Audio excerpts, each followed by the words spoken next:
Ouais, poisson. Il y est. Salut à tous et bienvenue dans cette nouvelle vidéo. Vous le savez, il y a quelques années déjà, je vous avais fait découvrir le concept Trutaria, cette technique de pêche qui arrive depuis le Japon, qui a traversé l'Europe pour finir en France et qui a pour but de pêcher la truite arc-en-ciel en réservoir. C'est une technique qui est hyper fun, hyper ludique et très technique et qui permet de s'occuper un petit peu pendant la période creuse, notamment en hiver. Et je vous avais fait découvrir ça. Il y en a qui aiment, il y en a qui n'aiment pas. Moi j'aime beaucoup parce que comme je vous disais, c'est vraiment technique et ça peut être très fun. Et il y a aussi une compétition en France qui est la Trutaria Cup, un concept unique aussi qui permet de s'affronter autour de manches type Big Fish avec des gros poissons ou XL, des petits poissons. Et après une année à blanc à cause du Covid, etc., j'avais pas pu faire de manche de la Trutaria Cup, alors que l'année d'avant j'en avais fait, c'était juste super, j'avais énormément appris, pas mal de choses que j'avais pu transposer ensuite en rivière ou en milieu sauvage. Et cette année, je vais participer notamment à 2 manches. Donc ce que je vous propose aujourd'hui à travers cette petite vidéo, c'est de m'accompagner pendant une petite session d'entraînement. Vous allez reconnaître ce petit plan d'eau juste derrière moi, j'y suis venu il n'y a pas si longtemps que ça. Il était complètement gelé par contre. Et il y a des truites arc-en-ciel à l'intérieur, il y a des black bass aussi, mais il y a surtout des truites arc-en-ciel. J'espère qu'il en reste, mais elles seront peut-être un petit peu plus éduquées. Il y a des petites, il y a aussi des grosses, donc ça permettra de faire un entraînement XL, mais également Big Fish. À travers cette vidéo, je vais vous donner plein de conseils pour ceux qui aimeraient se lancer ou pour ceux qui aimeraient tout simplement comprendre comment ça fonctionne. On est parti!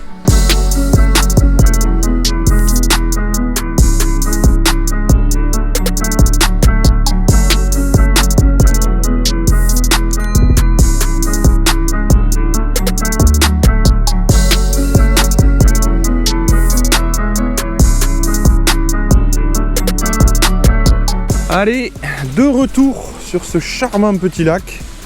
Il y a du bass aussi dans ce petit plan d'eau. Bien sympathique, bien pratique surtout. Mais bon, c'est quand même les truites qu'on va rechercher aujourd'hui. Et voilà, une petite truite. Elles sont toujours là. Les canards, mes potos étaient toujours là. Je voulais vérifier s'il y avait toujours les truites. Il y a toujours les truites. Allez, on va se faire un petit entraînement. C'est pour ça que je suis là. Les compétitions Trutaria Cup approchent. Donc on va se faire une petite session d'entraînement, voilà, pour éviter ce genre de conneries en fait. C'est pas forcément le plus dur de piquer des poissons en area, c'est de les comptabiliser, clairement. Là voilà, j'ai fait un poisson mais je l'ai piqué super loin. Le frein n'était pas encore assez bien réglé pour donner beaucoup de mou. Et j'ai fait n'importe quoi et j'ai décroché le poisson. Donc ça c'est un poisson piqué mais c'est 0 point. Donc voilà pourquoi il faut s'entraîner pour acquérir un petit peu la technique. Les automatismes, comme avoir l'épuisette juste à côté. Bref, allez c'est parti pour cette petite session d'entraînement area. Il y a quelqu'un derrière. Loupé. Je ferai trop vite. Je pense que le poisson, il a touché le fer. Voilà, autre erreur. Autre erreur, autre erreur. Alors pas hésiter à aller vite. Vous voyez, j'ai vu que ça a gobé là-bas. Paf. Vite, on jette.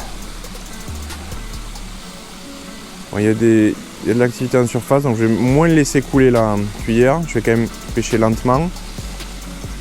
Mais je vais me mettre à ramener dès qu'elle tombe dans l'eau. Poisson, voilà. Yes. Allez, on décroche pas. Vous voyez le frein, vous l'entendez. Voilà. Alors après, là, elle fonce vers la berge. Il faut savoir aussi qu'en area, un poisson qui touche la berge, qui touche le sol, il compte pas non plus. Donc si elle arrive comme une balle sur la berge, il faut contrer. Ah mais elle est surtout beaucoup plus jolie. C'est pas une petite truite en fait. Elle m'a mis une toute petite touche. Mais c'est pas... Ah oui, c'est pas une petite. Donc là c'est encore plus complexe parce que là les combats sont plus longs. Une petite truite quand vous arrivez à la ramener, bon voilà, il faut la mettre à l'épuisette sans que ça touche la berge comme je vous disais, sans qu'elle se décroche. Mais une grosse truite, vous voyez là, elle est repartie comme il faut quoi. Donc il va falloir assurer. Ça c'est un peu la variante Trutaria Cup Big Fish avec des gros poissons qui diffèrent parce que justement c'est des poissons plus gros et aussi parce qu'on peut pêcher au leurre souple. Les petites truites dites portions, c'est la version XL en fait de la Trutaria Cup, vraiment avec des toutes petites truites. Et là on n'a pas le droit au leurre souple, voilà, cuillère ondulante et crankbait uniquement, alors que sur le Big Fish comme je disais on a le droit au leurre souple en plus. Et là, c'est un joli poisson. C'est bizarre parce qu'elle est quand même revenue vachement bien sur les premiers 10-12 mètres là. Et quand je l'ai vu ici, j'ai compris qu'à ce moment-là que c'était un joli poisson. Et le combat a démarré vraiment qu'après. Faut faire gaffe aux chandelles. Avec les truites petites ou grosses, c'est ça. Et vous voyez, elle part à gauche, mais je mets ma canne à droite. Je contre, surtout pour qu'il y ait bien un angle là par contre. Je contre le poisson. Et quand elle fait une chandelle, il faut baisser la canne pour contrer aussi, toujours dans cette même démarche. Et garder en permanence la ligne tendue. Sinon ça se décroche. Elle est piquée au bord, hein. La cuillère on la voit bien. Hameçon simple sans ardillon en aréa, donc on va vraiment faire gaffe à la décroche sur la fin. Je parle beaucoup, hein, mais je vous commente, hein, c'est tout l'intérêt de cette vidéo, tout l'intérêt de cette session. Et là on est en plus au moment où je fais cette petite session d'entraînement, il fait froid. Les eaux sont fraîches et donc bien oxygénées pour les salmonidés, donc ils ont la patate. C'est vraiment cool que notre APPMA ait fait ces empoisonnements là, parce que ça permet justement, tout en étant dans le domaine public, de pratiquer un peu la pêche en aréa. Et pour ceux qui veulent faire des compètes, de s'entraîner un petit peu. L'idée c'est d'avoir, comme je disais, le moulinet avec le frein relativement desserré. On a des lignes très fines aussi pour être très discret, lancer très loin des tout petits leurres. Et il faut des cannes voilà, qui travaillent bien, même si elles ont une action fast, pardon. Il faut qu'elles travaillent bien, quoi. Qu'elles plient bien pour amortir les coups de tête, les rushs, pour éviter la décroche, justement. Allez, je pense qu'on est pas mal. Non, pas du tout. Ok, échec. Allez, maintenant il faut y aller, Fifi. Parce que je veux pas te crever plus. Elle est piquée au bord, hein. Waouh, et elle est jolie.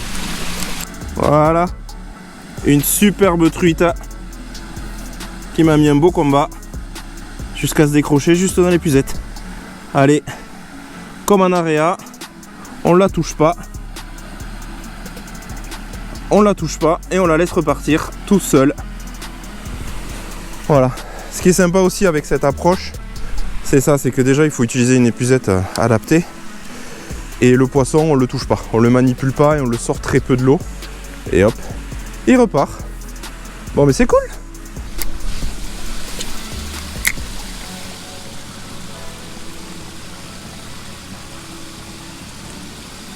Un peu d'activité là-bas, je viens de voir des gobages. Poisson. Yes. Allez, là on est sur une petite portion. Alors c'est celle qui se décroche le plus facilement, hein. Desserrer le frein. Hop là, elle est toute petite, hein. Mais bon, c'est les pires. Voilà, regardez. Le fait que d'attraper l'épuisette suffit à perdre la concentration. C'est les pires les petites. C'était pas le plus dur de la piquer, de la ramener là, mais c'est vraiment les derniers instants sur lesquels il faut que je travaille parce que c'est vraiment compliqué. Ah là là là là là là. Les deux petites que je pique, yes, poisson encore. Les deux petites que j'ai piquées, je les ai décrochées bêtement. Voilà, on est encore sur un joli poisson, j'ai l'impression. Oh là là là là là là là là. J'ai fait quelques lancers au tout début, ça n'a rien fait. Là, les poissons sont en train de se concentrer à cet endroit-là. Je n'ai aucune idée de pourquoi. Elle est jolie, encore une fois. Là, j'anticipe, je baisse la canne parce que elle avait envie de sauter, j'ai l'impression, celle-là. Encore un joli poisson, juste après le petit décroché.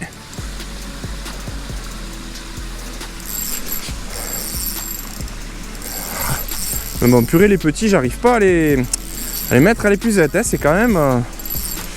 j'ai quand même des lacunes là-dessus, hein. Allez, viens là, toi. Oh, oh, oh, oh, oh, ces coups de tête, là. Et j'avais la canne en l'air. Quelle erreur. J'aurais pu la perdre à tout moment. Elle met des sacrés coups de tête, hein. Je vais desserrer le frein parce qu'elle est juste dans mes pieds. Donc là, il faut vraiment qu'il y ait très peu de résistance. Sinon, ça décroche. Et clairement, quand je disais que l'AREA m'a appris beaucoup de choses, alors, première chose que ça m'a appris vraiment, c'est à pêcher très lentement, parce que c'est souvent la clé. Et j'ai l'habitude, moi, même quand je pêche la perche, le chevenne, le brochet ou ce que vous voulez, je pêche toujours trop vite. Donc ça m'a vraiment appris à ralentir ma pêche d'une manière générale. Et surtout la gestion des combats et éviter les décrochés. Voilà, bon, sauf avec les petites, vous avez vu, mais voilà, la gestion du combat jusqu'à la mise à l'épuisette pour éviter ça que se décroche, le réglage du frein, ce genre de choses. Voilà, j'ai énormément progressé grâce à l'AREA, clairement. Clairement, et j'ai vu beaucoup la différence sur mes pêches du chevenne, voilà, où il fallait que je les pêche beaucoup plus lentement, où j'en décrochais pas mal, je ferais trop vite, je gérais mal le combat, avec des petits poissons comme des gros poissons. C'est le dernier moment d'attraper l'épuisette. Yes! Voilà! Il y est le poisson. Waouh! Encore un joli poisson. Encore un joli poisson. Yes! Voilà, ça s'est décroché. Il n'y a plus de tension dans le fil, ça se décroche. Et ouais, c'est comme ça. Allez, reprends un peu tes esprits. Voilà. Joli poisson. Cool. Ça fait super plaisir. Joli combat. Joli poisson. Joli entraînement. Yes. Allez. Je la remets à l'eau comme ça avec l'épuisette. Ça permet d'être un peu moins brutal. Tu y vas quand tu veux. Cool.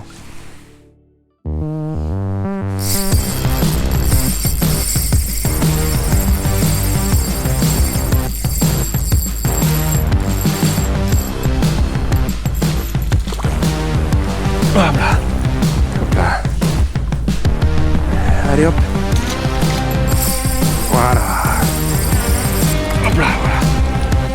Ben voilà, décroché. Allez, file.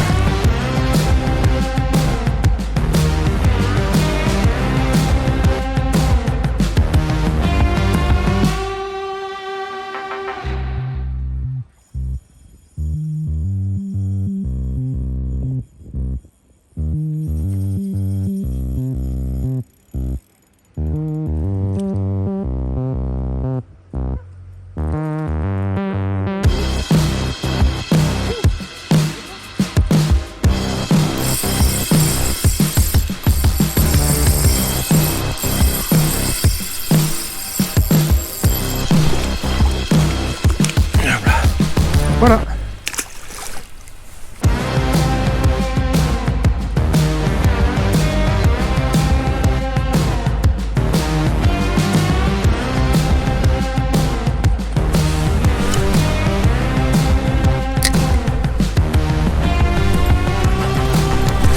Hop là, voilà. Touc.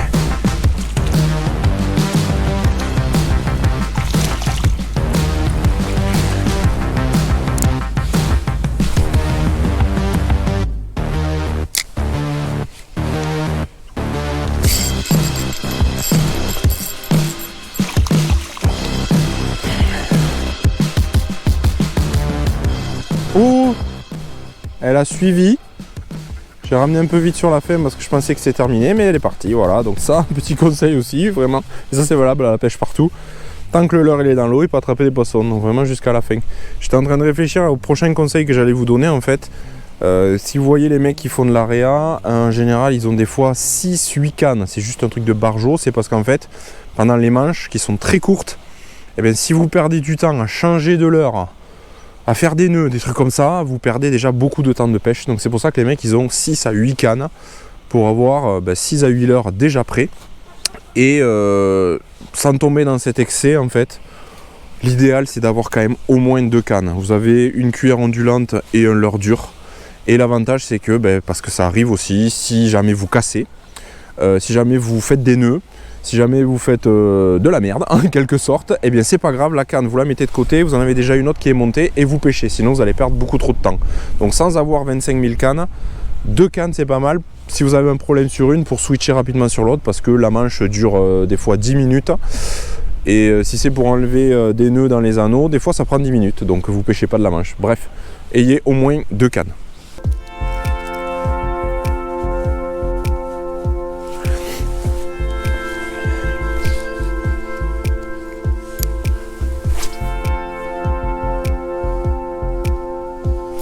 Poisson. Yes.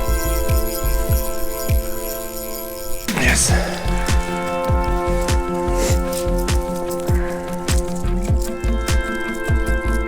Voilà.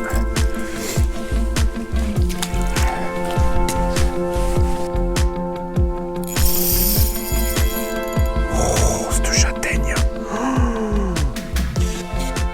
Elle est venue me défoncer. Et il y a sa collègue qui est venue prendre. Oh. C'est impressionnant ce qui s'est passé. J'ai pris une espèce de sacoche d'un poisson. Et puis il y a l'autre qui est venu. Alors, hop là, elle me piquait un peu n'importe comment. Ce qui s'est passé là. Voilà, décroché. Elle s'est piquée avec l'hameçon ventral. Hop. Et ça s'est décroché. Elle s'est reprise de suite avec l'autre sur le corps. Ce qui explique qu'elle était un peu piquée bizarre. Mais juste avant, j'ai pris une espèce de boîte.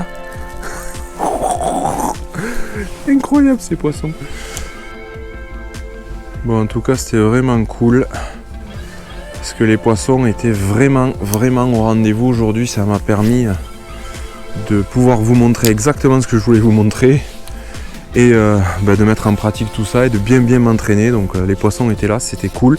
Bizarrement, début de session, que les gros. Et sur la fin, là, les petits, c'était la folie. Bref, encore un poisson sur la pause. Génial. J'étais en train de dire que les poissons étaient au rendez-vous et c'était juste la folie. Merci à eux. Clairement. Allez, on va essayer de pas décrocher celui-là. Et hop là, la petite chandelle qui va bien. Et la petite chandelle qui va bien, qu'il faut savoir contrer, bien entendu. Et qui lui a permis de se décrocher. Bref, allez. On va en rester sur ça. C'est la fin. J'ai plus de salive, j'ai trop parlé. Et voilà, c'est la fin de cette vidéo. J'espère que ça vous aura plu. N'hésitez pas à faire péter le compteur de like et à vous abonner si ce n'est pas déjà fait. Un format assez particulier parce que c'est complètement différent. Aujourd'hui, pas de découverte de paysage, mais bel et bien découverte en profondeur d'une superbe technique que je vous invite vraiment à tester. Alors c'est vrai que j'ai beaucoup parlé pendant cette vidéo. Si vous êtes arrivé jusqu'au bout, bravo à vous, c'est que sûrement ça vous intéresse. Donc une nouvelle fois, je le redis, n'hésitez pas à vous lancer dans cette discipline qui est vraiment très technique, vous l'avez vu, et vraiment super ludique. Donc j'espère que ça vous aura plu, j'espère que je vous aurai pas trop saoulé. Je vous dis à très vite pour de nouvelles aventures et puis surtout d'ici là, pêchez bien. Ciao!